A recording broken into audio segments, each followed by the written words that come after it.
The Pittsburgh Steelers are on a 3-game losing streak headed into the final regular season game. Yeah, now they host the Bengals in a game that has big playoff implications. Let's hit it.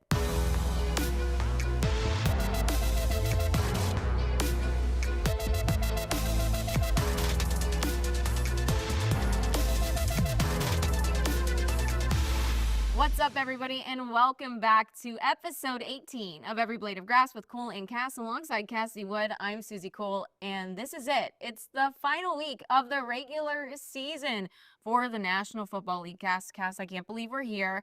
The Pittsburgh Steelers, though, as they head into this final game against the Cincinnati Bengals this Saturday, they're on a 3-game skid. At this point in the season, after the way this team started, this is not where the Steelers want to be. Not at all, Suze. And honestly, you have to give them some grace. They face the 3 toughest teams in the NFL, really in the AFC, over an 11-day span. So a very difficult test for them. But unfortunately, they came out of it 0-3. So started the season 10-3. These last 3 games now 0-3. That's the 4th time in the last 6 years that they've lost 3 consecutive games in December. And this is something that is not doing great with the culture around the locker room right now. Head coach Mike Tomlin actually had something to say about that at practice earlier this week. Check it out. With you. We got to get the stench of the last few performances off of us, and there's no better way to do that than a home divisional win versus a formidable group going into the tournament. And so that's our mentality as we stand here today. We had some real good meetings to get things kick-started this morning, and we will continue excited about doing it in Acrisure at primetime on Saturday night. Yeah, so not great right now in the locker room. Hopefully they can turn things around this week, but something that might help, liven up the players and just get a little excitement in the air there is TJ Watt was named, voted on by his teammates, the MVP of this season. That's his 5th time being named the team MVP, which is a franchise record. So very impressive. And it's not shocking. Not shocking. Not shocking. The only other person that I thought might be in the running for that this year might be Chris Boswell. However, TJ Watt is a great option for it as well. And you said being a little bit humble after being honored it for the 5th time. Yeah, I was there today, when he was named the MVP, and he was pretty humble about it. But yeah, hopefully it livens up the camaraderie in that locker room. The Pittsburgh Steelers with a huge game for the final game of the regular season on Saturday against the Cincinnati Bengals at Acrisure Stadium. And this game against the Bengals, the AFC North is just messy headed into the playoffs right now. With the Steelers falling in that 3-game skid in December, the Bengals on a 4-game win streak, the Ravens ramping it up at the end of the season. What does this AFC North playoff picture look like right now, Cass? Yeah, well, right now the Ravens are sitting at that 3 seed. They're number 1, the king of the North right now. Now, if the Steelers can somehow beat the Bengals and the Browns can somehow beat the Ravens, then the Steelers will have a shot. Yeah, they did. Now, granted, the Browns now have DTR at quarterback, so a little bit of a different story now. Was great at UCLA in the NFL, but there is a path still for the Steelers to secure that 3 seed and somehow get a home playoff. So that still is viable, but again, the Browns will have to beat the Ravens. Now, if the Steelers win and the Ravens win, the Steelers will stay at the 5 seed and will travel to Houston and face the Texans. Honestly, I think if they don't have a home playoff, I feel like Steelers fans, that's kind of Houston is their best bet. Yeah, I think that's kind of what they're hoping for. Now, the worst case scenario, of course, would be if the Steelers lose and the Ravens win, they would stay that number 3 seed. Steelers would drop to 6. They would have to travel to Baltimore and face the Ravens, which tough to beat a team 3 times and, tough to face a team 3 times. Yeah, it's tough to face a team 3 times. They did split. And we saw what just happened a couple of weeks ago. Baltimore, of course, not going to let off the gas here at this point in the season, especially headed into playoffs with the way that they have been playing behind Lamar Jackson. But whenever you look at the AFC playoff picture as a whole, it's just tough. We're not even going to take a look at the NFC because that's just a complete mess over there as well. But there's a lot of teams that have a lot on the line going into this weekend. Yeah, I think the biggest thing is the Bengals, right? They're trying to get a playoff spot. They are playing for that. You mentioned the 4-game win streak. I mean, Joe Burrow right now is just leading the league in passing touchdowns and yards. They're really trying to get a playoff spot. That's why I think they're going to come out really hungry against the Steelers. But in order for them to secure a playoff spot, the Jets will have to beat the Dolphins, which Well, I don't know if that's going to is going to be very tricky. This Jets team is not what people thought they would be when they got Aaron Rodgers and Devontae Adams. So, still a lot. The Bengals have, some of their fate in their hands, but not so much because they need the Jets to win. So hopefully, again, best case scenario, Steelers collect the win, can somehow move up to the 3 seed, or they would bump down to that 6 seed and have to travel to Baltimore. It's time for a little halftime action. The National Football League naming their Hall of Fame finalists last week, Cass, and 2 Steelers that everybody back at home probably thinks were snubbed once again, Hines Ward and James Harrison. Yeah, to quote my dad, Suze, Torrey Holt was a finalist and not Hines Ward. It just makes no sense. He finished with 85 touchdowns for the Steelers. He has over 12,000 receiving yards, 2 Super Bowls, and a Super Bowl MVP. I just don't understand it. Granted, back then, he was blocking a lot behind an all-pro line, and, but I don't understand it. And 2 years ago, he was asked how he felt about being snubbed. I mean, it's been 9 times that he's been a semifinalist, right? This is his quote. And you mentioned the 3 Super Bowls, winning 2. I was an intricate part of that team, just as much as anybody within our organization. But as my mom always told me, only control what you can control. I can't control the Hall of Fame. So just having my name mentioned amongst some of the greats to ever wear the uniform, that's a blessing in itself for me. And that's what I'll hang my hat on for now.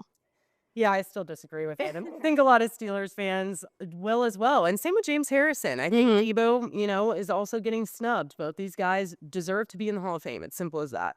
The Pittsburgh Steelers taking on the Cincinnati Bengals at 8 p.m. at Acrisure Stadium on Saturday night. And now it's time to get into CC's 3 keys of the game, cast. First one, it's got to be slow down the game. I mean, it was a shootout between these 2 teams last game. So slowing down this game a little bit and letting the defense rest. Yeah, I definitely agree with that. I think the run game, capitalizing on the run game is going to be big. Obviously, it's going to be interesting going into this game, too, depending on what happens in the Ravens game. I think certain guys might get more touches than others. I think, it might change the game plan just a little bit. So, let's say the Ravens win and the Steelers have no path to that home playoff. I could maybe see Jalen Warren getting more touches. But either way, they do need to slow down the game and keep it on the ground. And speaking of a little bit of a run game that we saw last week, letting Russ cook a little bit. He can still use his legs despite being 36 years old. Come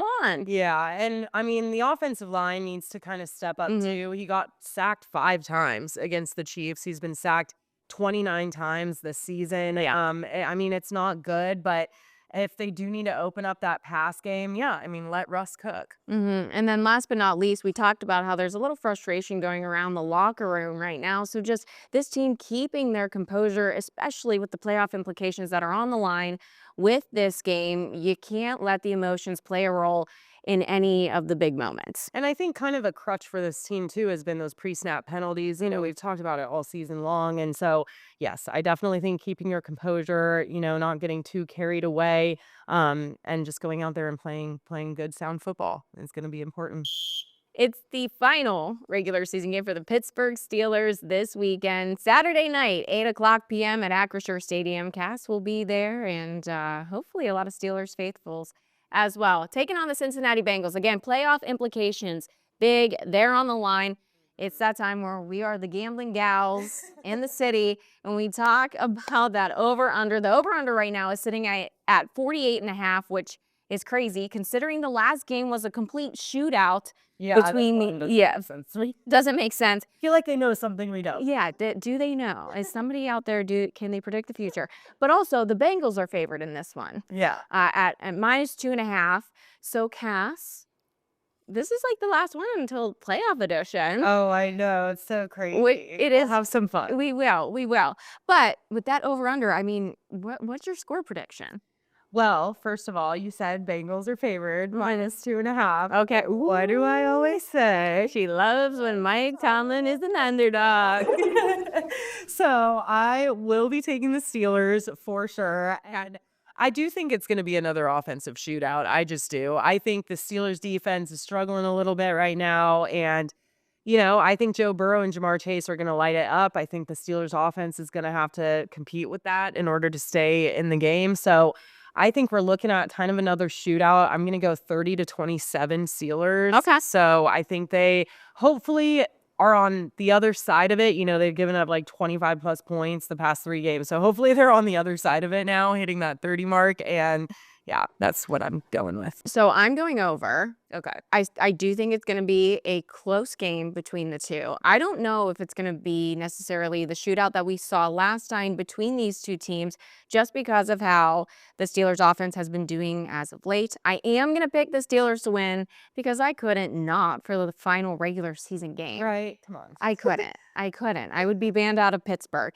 I'm going to go with a 27-24 scoreline. So Okay. but Is that 3-point win? Yes, 3-point wins. I think that the defense is going to pick it up in this game because of what's on the line. So that's where I'm sitting at right now. All right. All right. You ready? Yeah, I'm ready. Okay. Touchdown score. 3, 2, 1. Jordan Penguin. Okay. I went with it last game. I'm just going to go with it this game too. Yeah, I mean, it's a solid. It's a side pick. Yes. GP get then. But like we talked about, though, I do think they're going to have to go out, establish the run. And, it depends. Again, I think the Ravens end up beating the Browns. And because of that, I think we're going to see maybe Jalen Warren get a little bit higher snap count. So don't be surprised if number 30 crosses that end zone. All right, guys, that was our last of the regular season picks. We'll have more come the playoffs, of course. And The season flew by. I can't believe it is week 18, episode 18 of Every Blade of Grass. Thank you for joining us all season long. Of course, we will be carrying it through the playoffs as well. But the Pittsburgh Steelers, that final regular season game this Saturday at Acrisure Stadium, 8 p.m. Cass will be there. Watch along, tweet at us, go ahead, leave comments below. And Cass? Yeah. All right, guys. I'll see you at Acrisure.